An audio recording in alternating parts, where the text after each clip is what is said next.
మీ Gmail inbox కూడా full అయిపోయిందా? Storage లేదంటుందా? Subscription తీసుకోమంటుందా? Subscription తీసుకోవాలనుకుంటున్నారా? ఎలాంటి సబ్స్క్రిప్షన్ తీసుకోకుండా ఈ 3 సీక్రెట్స్ కోడ్స్ తోని మీ జీమెయిల్ అకౌంట్ ని ఎలా క్లియర్ చేసుకోవాలి, రీల్ ని కంప్లీట్ గా చూడండి, సేవ్ చేసుకోండి. ఇలాంటి మరిన్ని ఇన్ఫర్మేటివ్ రీల్స్ కోసం నన్ను ఫాలో. ఫస్ట్ మీ జీమెయిల్ అకౌంట్ ఓపెన్ చేసి సెర్చ్ బార్ లో అన్సబ్స్క్రైబ్ అని టైప్ చేయాలి. అప్పుడు మీకు అన్సబ్స్క్రైబ్ మెయిల్స్ అన్ని కూడా వచ్చేస్తాయి.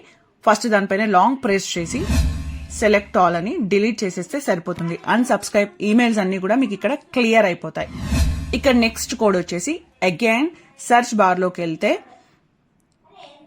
అక్కడ older_than:1y అని టైప్ చేస్తే 1 year ఓల్డర్ ఈమెయిల్స్ అన్ని కూడా మీకు ఇక్కడ వస్తాయి. సెలెక్ట్ చేసి డిలీట్ చేసేయచ్చు. అన్ఇంపార్టెంట్ వి సెలెక్ట్ చేసుకొని డిలీట్ చేయండి. ఇంకా ఫైనల్ గా #అటాచ్మెంట్ లార్జర్ 10 MB కంటే ఎక్కువగా ఉన్న మెయిల్స్ అన్ని కూడా వస్తాయి. అవన్నీ డిలీట్ చేసేయండి. ఇంకా final step recycle bin select చేసుకుని ఇక్కడ నుంచి పర్మనెంట్ గా డిలీట్ చేస్తేనే మీ ఈమెయిల్ బాక్స్ అనేది క్లియర్ అవుతుంది. కానీ డిలీట్ చేసే ముందు కంపల్సరీగా అన్ఇంపార్టెంట్ వి సెలెక్ట్ చేసుకుని డిలీట్ చేస్తే మీరు సేఫ్.